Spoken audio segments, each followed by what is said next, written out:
In the year 2087, space around Earth was too quiet. For a long time, scientists expected noise. Not the noise of people or cars, but signals, messages, or energy from other stars. Something to show that life was out there. But for 100 years there was nothing. No alien voices, no strange radio signals, just silence. Some people believed Earth was alone. Others believed something more dangerous, that someone had made it silent on purpose. Dr. Alina Ward didn't believe in stories. She believed in science. She lived and worked on Orion Station, a space research base floating between Earth and the Moon. It was a lonely place. Only 12 people lived there, mostly scientists, engineers, and security. Alina liked the quiet. She could focus on her work, listening to Space Dot every day. Alina used a powerful telescope and radio dish to scan the stars. She watched systems, like Proxima Centauri and Alpha Centauri stars, very close to Earth. Too close to be so silent. One night, she drank cold coffee and sat in front of her screen. Nothing new again. Then, a red light blinked. She leaned closer. Strange, she whispered. Signal from Proxima. It wasn't strong, just a small blip on the monitor. But it was clear. It had shape, rhythm, purpose. Her hands moved fast, recording the data. The signal lasted 11 seconds, then it stopped. No warning, no return. Alina stared at the screen, her heart beat faster. She called her assistant Lucas. Come here now. Lucas ran into the room, half asleep. What happened? Look. She played the signal again. He listened. It sounded like a high-pitched tone, pulsing in a strange pattern. Could be random, Lucas said. No, this pattern repeats. And this section, she pointed at the waveform, it looks like language. Lucas looked worried. You're saying this is alien? Alina didn't answer. She just stared at the screen. The next day, she sent the signal report to Earth Command. An hour later, a reply came. Dr. Ward, CC analysis. Delete all data. This report is classified. Alina sat still, her fingers trembled. They hide it? Lucas asked, reading the message. I don't know, Alina said. But I'm not deleting anything. She backed up the signal file to her private drive. Then, she opened an old communication channel. A secure line to someone she hadn't spoken to in years. Dr. Raj Malik was once her teacher at the International Space Academy. He had worked on deep space signal theory and strange radio waves. 10 years ago, he left his job suddenly. No one knew why. He answered after 3 rings. Alina, he said. His voice was rough, older now. Raj, I need your help. I found something. I know, he said quietly. Alina froze. What do you mean? You heard it too. The Proxima signal. Her skin felt cold. You already knew about it. There's something you should know, Raj said. The silence near Earth. It's not natural, it's not empty. It's blocked. Blocked. What are you talking about? She asked. Raj took a deep breath. 70 years ago, the UN found something buried under the South Pole. Not ice. Not a rock. A machine. It sent out a kind of waiver field that blocks signals. A wall around Earth. Alina's mouth went dry. A wall. Who made it? We don't know, but it's been keeping things out. And keeping us in. Alina felt dizzy. She sat down. They called it the silent defense grid. Raj continued. It's been running for centuries. Maybe more. Something very old didn't want the rest of the galaxy to notice Earth. Alina spoke softly. Why? Raj didn't answer right away. Then he said, because we weren't ready. Because long ago, something terrible happened, and someone wanted to protect us, or hide us. Later that night, Alina sat alone in the lab. She had copied the signal, slowed it down, and ran it through different filters. Her speakers crackled. Then she heard it, clearer than before. It wasn't alien language, it was English. The voice was strange, deep, cold and echoing. It said, we kept them away. You are not ready. Alina stared at the speaker. Her heart pounded. Who was we? And who were they? She played it again. We kept them away. You are not ready. 3 days later, Earth Command sent a team to Orion Station. 2 men in black suits arrived.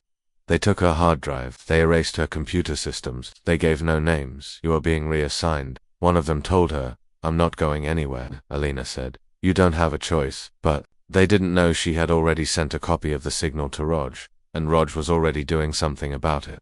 That night, Raj sat in his private observatory in the mountains of northern India. He ran the signal through an ancient translator, something not made by humans. The result shocked him. The signal didn't come from Proxima Centauri. It was reflected from there. The real source was much closer.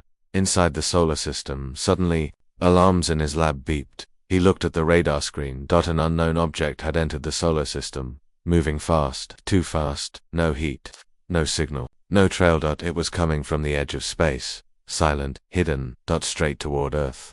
Rog leaned back in his chair. It begins, he whispered. Back on Orion Station, Alina watched from her window. Something blinked in the darkness, a small red star moving near Jupiter, but stars don't move like that. Not in silence. The stars around Earth had been quiet for too long. Now the silence was broken. Dr. Alina Ward sat alone in her small room on Orion Station. The black-suited men had left, but her lab was sealed. Her equipment was wiped clean. All her access codes were blocked. She was told to rest and wait for new orders, but Alina wasn't resting. She had kept one thing the men didn't find, a small backup chip hidden inside her watch. It held the signal from Proxima. The voice message still echoed in her head. We kept them away. You are not ready. Who were they?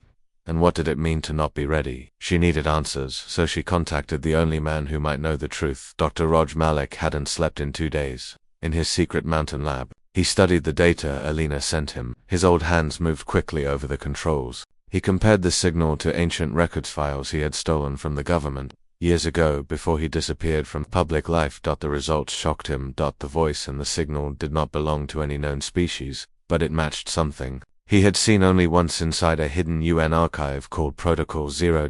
Back then, Raj had only seen part of the file. It spoke of a war before history, long before Earth built rockets or radios, a time when Earth was caught in a battle between two alien forces. One of those forces wanted to protect Earth, the other wanted to consume it. Raj video called Alina using a secure line. You need to hear this, he said. I'm listening. There's something the world forgot or maybe was forced to forget, Raj began. A long time ago, Earth wasn't alone. There was contact, war, something dark. What do you mean? I found this record. It's called the Hidden Protocol or Protocol 0. It talks about a race called the Jokara, a predator species that travels from system to system, feeding on stars and life. Feeding, Alina asked. They drain energy from suns, destroy planets, they leave nothing behind. Alina felt cold. But why didn't they come for Earth? They did, Rog said. But someone stopped them. An unknown foursome, kind of galactic guardian. They built the silent defense grid. That's the field around Earth that blocks signals, a wall to hide us. Alina looked at him through the screen. Why would they hide us?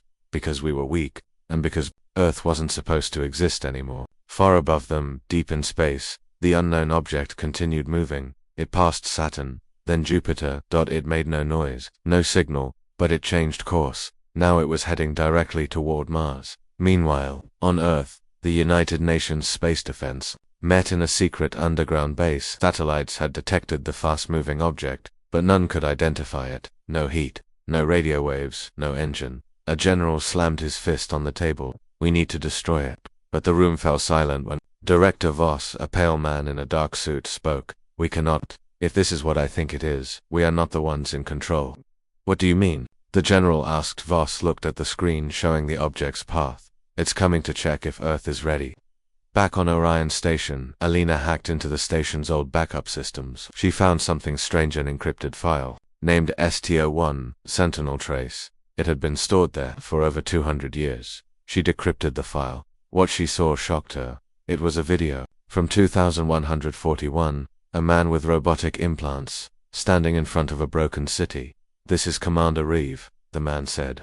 Earth is lost. The Joker came through the gate. We held them for 6 days. Then, nothing. They erased everything. I'm leaving this message for the next cycle. If you're hearing this, you broke the silence. Alina's mouth dropped open. This isn't possible, she whispered, but it was. Earth had been attacked before, and time had been reset. Someone or something had erased history. Raj called again. Alina, it's not just a signal, that object. I think it's a keeper. What's that in the old files? The keepers were watchers, machines made by the ancient protectors. Their job was to guard marked worlds, planets saved from extinction, like us.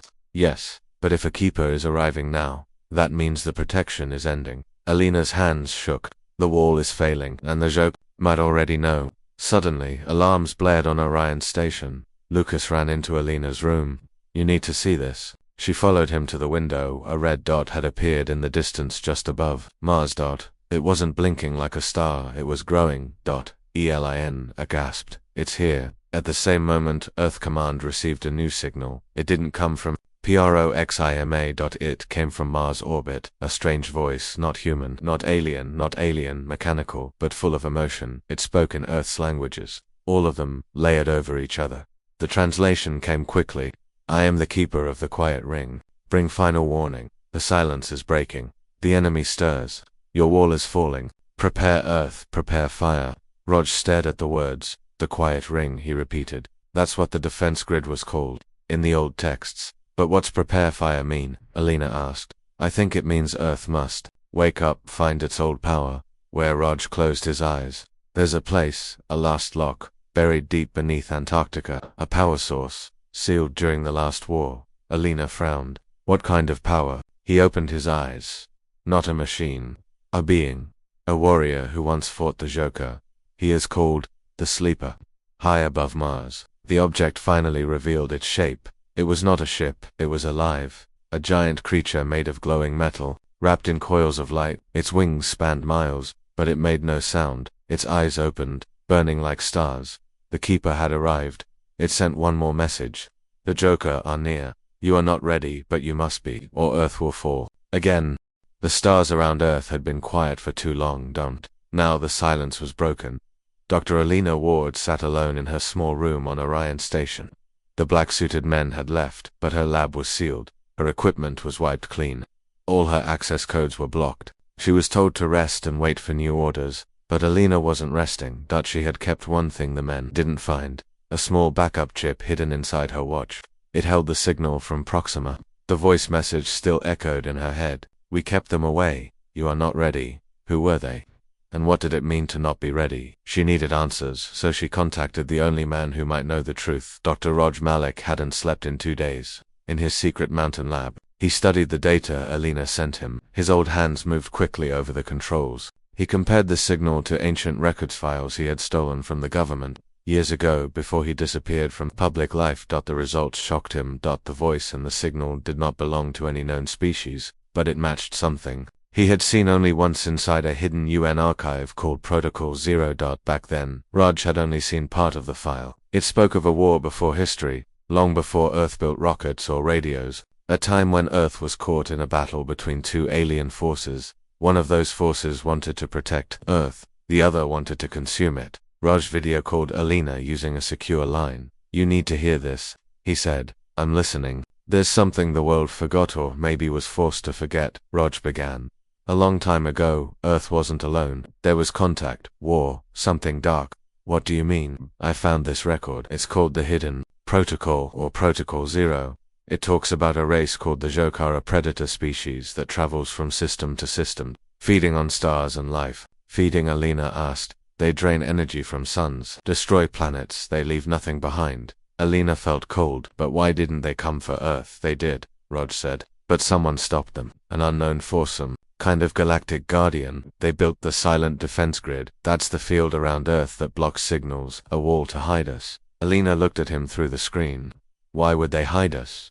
Because we were weak, and because Earth wasn't supposed to exist anymore. Far above them, deep in space, the unknown object continued moving. It passed Saturn, then Jupiter. It made no noise, no signal, but it changed course. Now it was heading directly toward Mars. Meanwhile, on Earth, the United Nations Space Defense met in a secret underground base. Satellites had detected the fast-moving object, but none could identify it. No heat, no radio waves, no engine. A general slammed his fist on the table. We need to destroy it.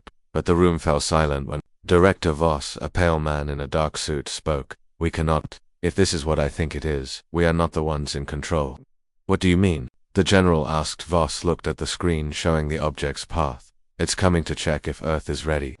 Back on Orion Station, Alina hacked into the station's old backup systems. She found something strange, an encrypted file, named STO1, Sentinel Trace. It had been stored there for over 200 years. She decrypted the file. What she saw shocked her. It was a video from 2141, a man with robotic implants, standing in front of a broken city. This is Commander Reeve, the man said.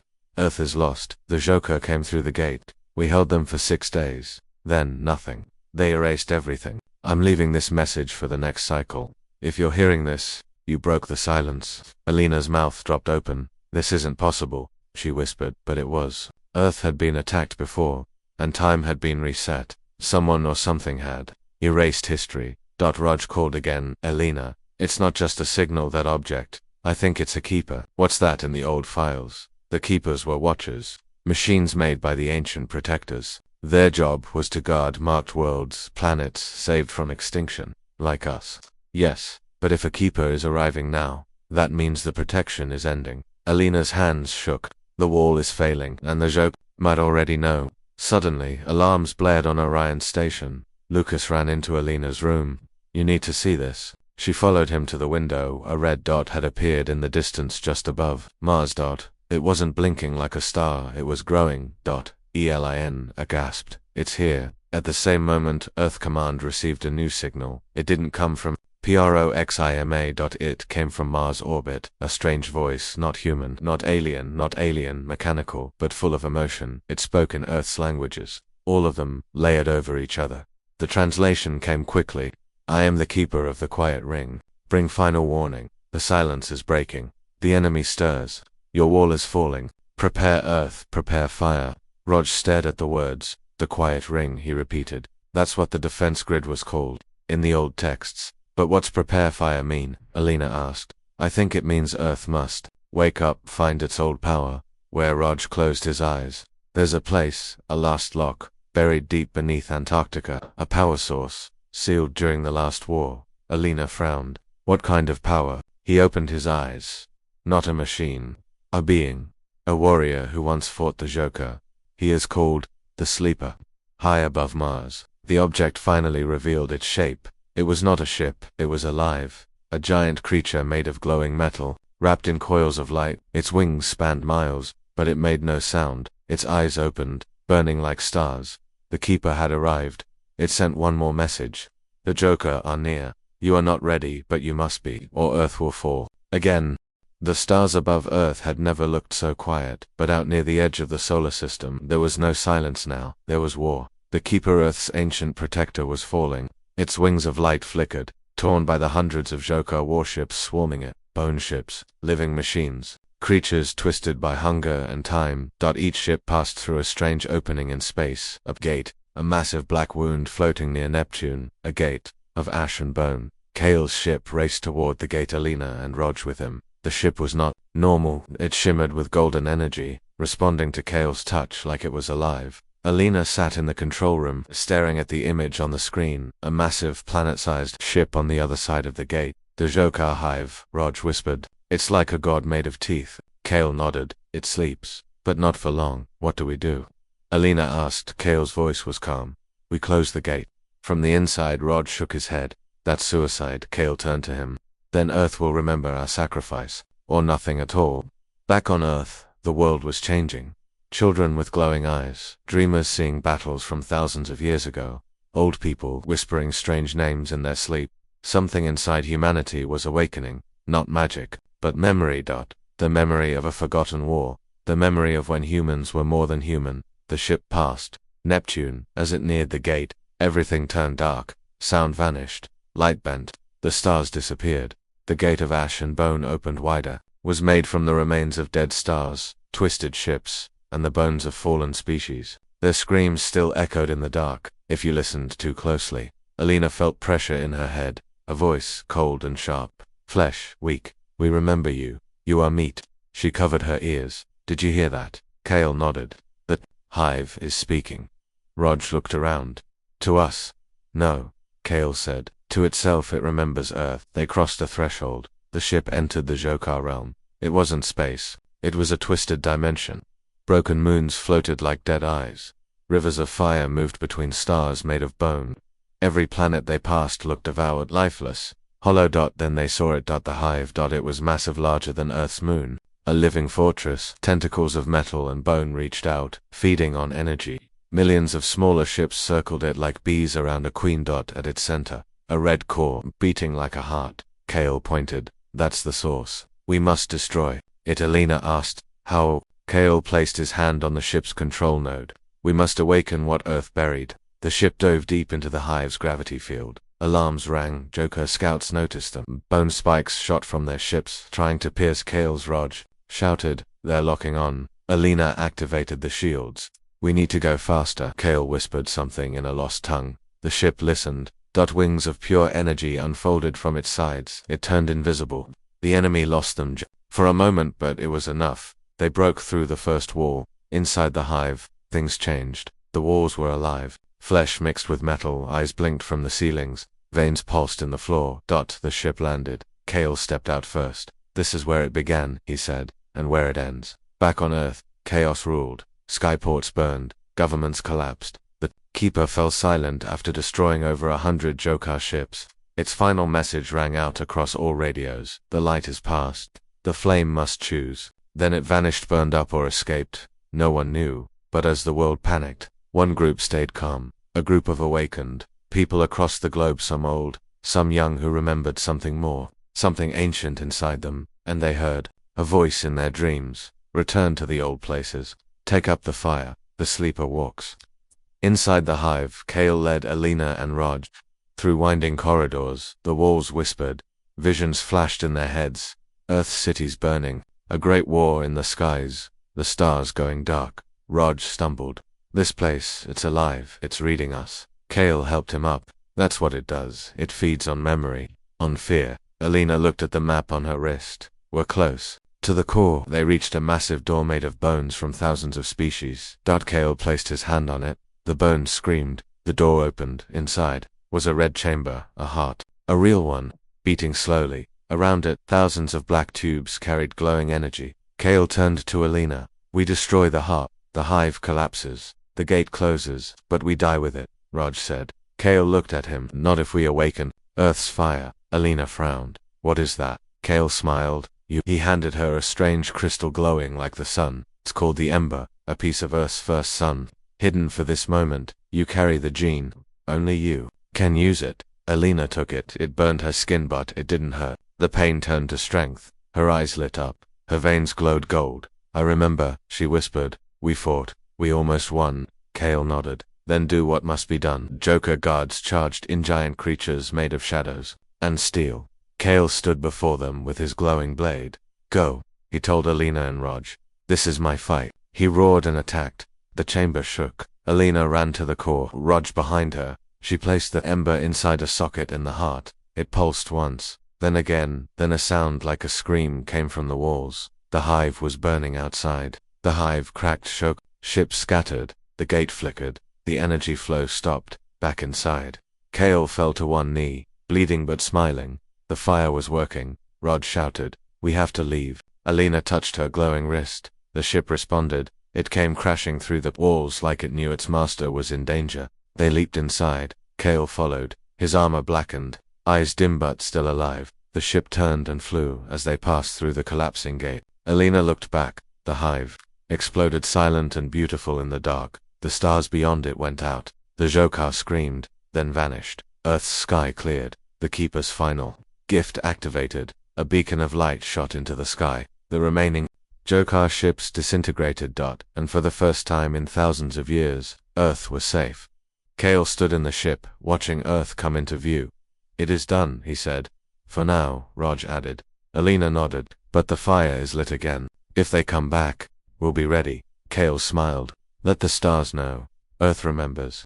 The hive was gone. The gate had collapsed. And Earth was still standing. But things would never be the same again. Kale, Alina, and Raj returned in silence. Their ship floated gently through Earth's atmosphere. Cities below were burning, but some were rebuilding. Across the planet, people were not just scared, they were changing. The Ember had awakened something, a forgotten part of humanity. Kale stood on the ship's deck, looking down at the blue planet. "I remember when Earth was fire," he said. Alina stepped beside him. "What do you mean?" Kale looked at her with ancient eyes. "Long ago, humans weren't just survivors. They were guardians, warriors, builders of light, but they gave up the flame. To forget the war." Raj asked, "Why would they do that?" "Because remembering hurt too much," Kale replied. "Too many died, too much was lost. So the last of the fire was buried, in minds, in bloodlines, in stories people stopped telling." Back on Earth, strange things were happening. In South Africa, A young girl lit a torch with her bare hand, no fuel, just thought. In Canada, a boy stood on a frozen lake and melted a path through the ice just by focusing. In India, a woman who had never left her village suddenly began speaking in an unknown but ancient language. All across Earth, people who carried the spark of the old blood were waking up. Not magic. Memory. Power. The flame that was forgotten was returning. The World Council held an emergency summit. All leaders met in Iceland, the last neutral land untouched by war. Tensions were high. The US president shouted, "We need weapons." The Chinese general demanded, "Where are these gifted people coming from? Are they dangerous?" The African representative stood slowly. "Or are they what we were always meant to be?" Silence fell, then came a message from Kale. Kale appeared as a hologram in the summit room. He looked at each leader. "Earth was once a light in the dark. You dimmed it to survive. Now you must choose, rise again, or let the dark return." The French president stood. "What are you, alien, human?" Hugh and Kale answered simply, "Both." Rog and Alina stood outside. An old temple in northern Chile. Ko had led them here. "This place," he said, "was one of Earth's first flame sites. It holds the truth." The temple was carved from dark stone. Strange markings covered the walls. When Alina touched them, they lit up. She saw images in her mind of Earth and the stars, fleets of golden ships, people like gods defending the galaxy. "We were advanced," she whispered, "and we lost it all." Kale nodded. "Not lost, buried, on purpose." They entered a hidden chamber deep beneath the temple. Inside was a flame floating in the air, not fire, but light, pure, white gold, humming with warmth. Kale kneeled before it. "This is the Heartfire, the last spark of Earth's true power." Alina felt tears in her eyes. "It's beautiful." Rog asked, "Why didn't we use it before?" Kale's face darkened. "Because once it's lit, Earth becomes a beacon again. And not only allies see it, old enemies might return." Alina touched the flame that it didn't burn. Instead, it entered her. Her eyes glowed, her heartbeat changed. She felt strong, fast, connected to the ground and sky at once. She fell to her knees. I remember being more."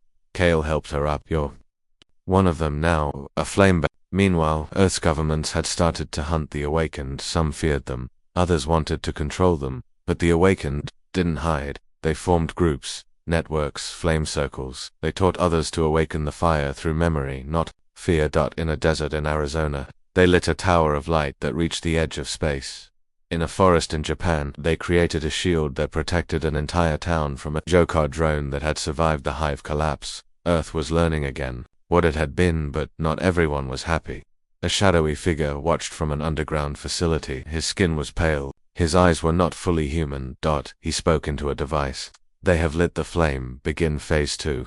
Far away, in a hidden moonbase, something ancient stirred. Not Shokr. Worse. Something Earth had imprisoned before the war even began. Back at the temple, Kale sat with Alina and Rog by a fire. "You carry more than memory now," he told Alina. "You carry choice." "What kind of choice?" she asked. "To awaken the Earth core, to light the beacon fully, to call back the first ones." Rog frowned. "Who are they?" Kale looked up at the stars. "The first humans, the ones who left Earth when the stars grew too small. They promised to return when the flame was reborn." Alina whispered, "Do you think they're still out there?" Kale smiled faintly. "I don't know, but if they are, they will come, and far beyond the solar system." In a quiet corner of the galaxy, a silver tower lit up for the first time in thousands of years. A voice echoed inside, "Earth burns again." The tower lit up in the Andromeda void. A signal echoed through time, a soft pulse, just a single word, "Earth," and across the galaxy. They heard it. The first ones were not myths, that they were real. The first humans, those who left Earth tens of thousands of years ago before the Great Forgetting. They had spread across the stars, building cities on moons, floating temples inside nebulae and rings around black holes. They had watched Earth from far away, waiting for the flame to return. They had sworn never to interfere until now. On Earth, Alina stood at the edge of the old Chilean temple. The Heartfire still floated inside. She had changed since touching it. She moved faster, thought deeper. She could see patterns in time, like echoes of the past wrapped around the present. Kale watched her closely. "You're stabilizing," he said. "I don't know what I am anymore," she said quietly. Kale smiled gently. "You are what Earth hoped would return. A child of the forgotten flame." Rog interrupted, entering the chamber holding a cracked communicator. "You both need to see this." He turned on the screen. A message had been received. Not from Earth, not from the show. KIR. Not from any known sector. It was clean.com and human. To those who carry the ember. We see you. We are the Legacy Fleet. We are coming home. Kale's breath caught in his chest. They're real? Rog asked. The first ones. Kale nodded. The ones who left us have seen the fire again. In a forgotten space station above Mars, an ancient vault opened. Inside were 8 silver spears, floating in stasis. Each one had a name: truth, memory, judgment, shield, path, dawn, ash, and return. Lights blinked on across the station. The Earth beacon was reactivating, but not everyone welcomed the return of the first ones. In the shadows of Earth, an old enemy was watching. A man who was not quite human, his body modified, his blood corrupted by Jokar influence. He was once called General Strake, leader of Earth's last planetary war before the forgetting. He had made a dark deal in the past. He had survived all this time hidden, twisted, waiting. And now he wanted Earth for himself. Let the gods come, he said. We'll burn them too. Alina and Rog flew with Kale to the old moon base. It had been offline for decades, but now it was glowing. Golden symbols pulsed on the walls. Kale touched the main terminal. A voice spoke. Kale of the light blood, welcome home. Rog blinked. Wait, this place is yours. Kale nodded. One of many. The first ones built these across the solar system, places of return. Earth forgot them, but they didn't forget us. The system displayed a new map, dozens of beacons lighting up across nearby star systems.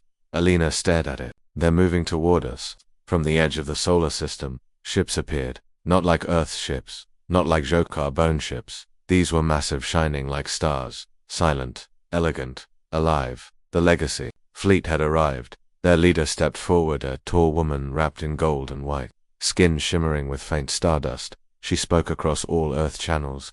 Children of Earth, we come in peace, but we come with warning. The hive was not the end. Her name was El Eristot. She had lived for 3,000 years. Her people had watched Earth fall into silence, but now that the flame had returned, they had returned too, to protect, to remember, and to warn. She landed in Iceland to speak with the Earth Council. Kale, Alina, and Rog stood behind her. Alaris looked at the leaders. There are worse things than the Jokar, older, hungrier, and they saw your flame. She held out her hand. A sphere appeared, showing a dark region of space where stars vanished like dying embers. They are waking. You must be ready.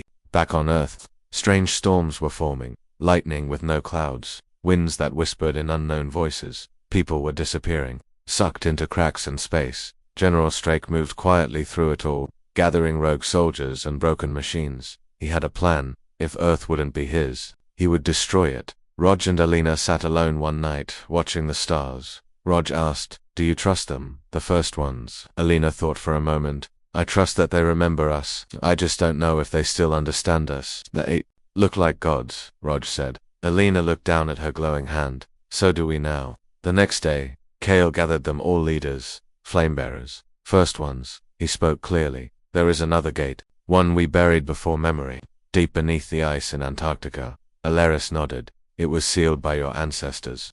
But the seal is weakening. If it opens, Kale said, we don't face one species. We face the nameless ones. Rog frowned. What are they? Kale's voice was soft. The reason the first ones left. Far beneath the Antarctic ice, something moved. A claw, a single talon long and black, scratched against stone. A whisper filled the frozen cave. Light returns, and so shall we.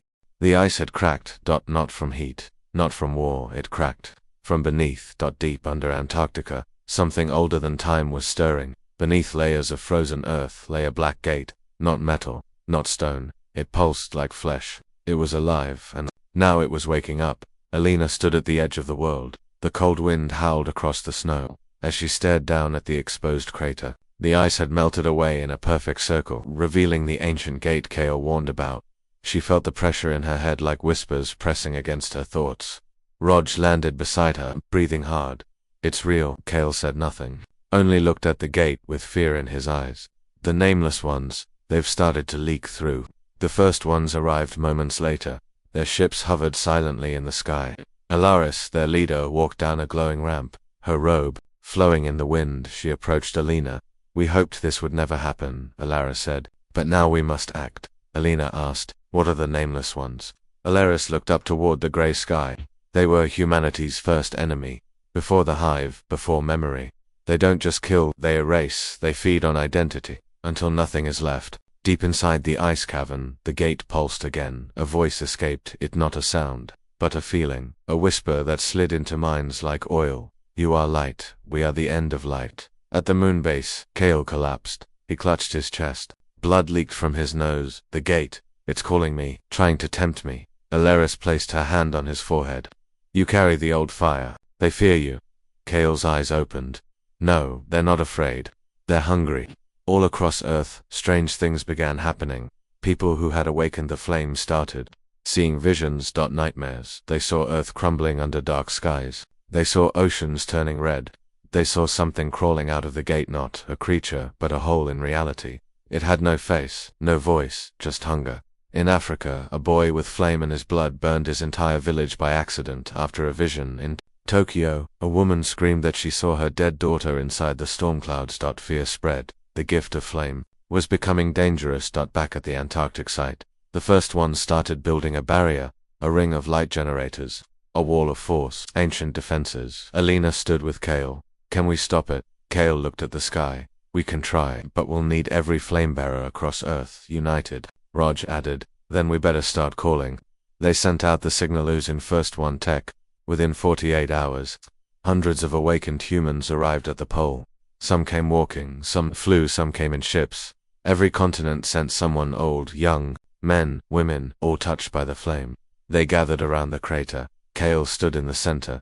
You are more than human now, he said. But not gods. You are guardians. And Earth needs you one last time. The wind howled. The crater glowed. And then the gate opened. It didn't swing. It peeled back like skin. From the darkness inside, smoke poured upward. But it wasn't normal smoke. It was alive. Shapes moved inside it. Memories, screams, faces twisted in agony. One of the flame-bearers screamed and fell to the ground, her body aging 50 years in seconds. Alaris shouted, hold the line. Flame-bearers raised their hands. Golden fire surrounded the crater. Kale walked forward. I will enter the gate. Alina grabbed his arm. You'll die. Kale's eyes were calm. Better to burn in truth than live in fear. He stepped into the smoke. And vanished. Inside the gate, Kale floated in blackness. He saw Earth as it once was, a golden planet, wrapped in rings of defense, home to gods and builders. He saw the first war when the Nameless Ones broke through, and he saw himself, in another life, leading that war. I am not the first, Kale, he whispered. I was reborn. To remember. The Nameless Ones whispered, you remember. That makes you weak, Kale screamed, and burned brighter outside. The crater pulsed violently. Flamebearers began to faint. Alaris cried out, he's trying to seal it from the inside. Raj shouted, can he do that alone? Alina's eyes glowed. No. She stepped forward and raised her hand and entered the gate. Inside she found Kale surrounded by shadows. They pulled at him, twisted his form. She rushed to him and grabbed his hand. We end this together. Kale looked at her, almost crying. Together they spoke one word. Flame. The gate exploded in light. Outside, the sky turned white for 10 full seconds. Then silence. When the light faded, the gate was gone. Nokaela Noelinan just. Two figures made of gold and flame standing where the ice once cracked. Raj fell to his knees, whispering. They became something more. Alaris looked at the sky. They became what Earth once was. Not human, not First One, but the bridge between. The flame was stable again, but the battle had cost dearly. Half the flame-bearers had lost their powers, drained by the gate. The First Ones announced they would stay in orbit to help Earth rebuild. Raj was named Voice of the Flame, the last unburned leader of the new Earth Guard. And Alina and Kale, they were gone. Yet somehow watching. In the final scene, a child stands on a beach years later. She draws a circle in the sand, and it glows. Her mother runs up, shocked. How did you do that? The girl smiles. A lady in my dream showed me. She had stars in her hair. The mother looks at the sky. Two bright stars sit side by side. They blink for just a moment. The sky above Earth had changed. Two stars blinked near the moon, twin lights no one could explain. Some called them comets, others called them watchers, but Raj knew what they were. Kale and Alina. 5 years had passed since the Gate War. The Nameless Ones had not returned. The flame was quiet. Earth had changed. Flamebearers now helped lead the planet, no longer feared but respected. The First Ones remained in orbit, teaching and sharing lost knowledge. And Raj had become Earth's guardian commander. He often stood on the watchtower platform, looking at the sky, waiting. On the 6th anniversary of the gate's sealing, something appeared, not a ship, not a signal, but a memory capsule found floating near the moon, wrapped in golden flame. Rog opened it carefully.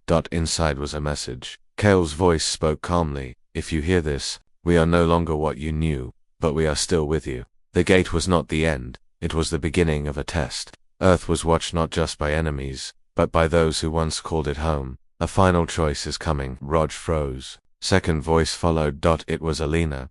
They are gathering, not to invade, but to decide. Earth will be judged if it stands among the stars, or burns again. The capsule ended with coordinates deep in the Kuiper belt, a hidden station, thousands of years old. El Eris, the leader of the first ones, decoded it. Is the assembly, a council of species older than anything in Earth's books. They remember the first time Earth fell, and now they want to know, are you ready to return? Rog stared at her. We were never given a chance before. Smiled. Now you are, but you must speak for all of Earth. Rog prepared. He chose 6 flamebearers to join him, each from a different continent. Young, old, soldiers, scientists, even a child. Each carried a spark of Earth's story. They entered the legacy vessel, a ship older than Earth's moon, gifted by the first ones, and they left. Into the dark, the assembly floated above a dead star, a ring of ships from dozens of ancient civilizations. In the center, a world-sized station made of crystal and shadowed inside. Rog stood before the council.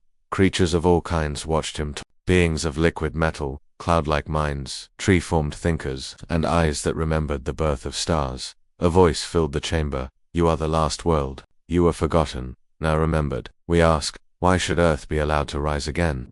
Rog took a breath. He stepped forward because we forgot, and still chose to remember. Because we burned, and chose to rebuild. Because we were tempted, and chose to protect, not rule. He looked around the chamber. Earth is not perfect, but we remember the fire. We pass it. We protect it. We are ready not to conquer, but to stand, with flame and memory. Silence. Then movement. 100 lights blinked across the council, each one a vote. Yes, no, yes, yes, no, yes. One by one, the symbols changed. Rog closed his eyes, then the final vote appeared. Accepted. The assembly spoke again. Earth is welcomed into the circle of flame. You are not the youngest, but the boldest. One last gift shall be given. From the 2 who lit the sky, a portal opened above Earth that night. All nations watched it, and from it came a beam of memory. Suddenly, Earth's ancient past returned. Lost cities under oceans rose. Forgotten knowledge reappeared. Books once burned were restored in light. Then Kale and Alina's voices echoed once more. You remembered us, now we remember you. On a quiet mountaintop, a small girl sat with her grandfather, watching the sky. She pointed at the 2 stars. They're smiling again. The grandfather nodded, because Earth remembered.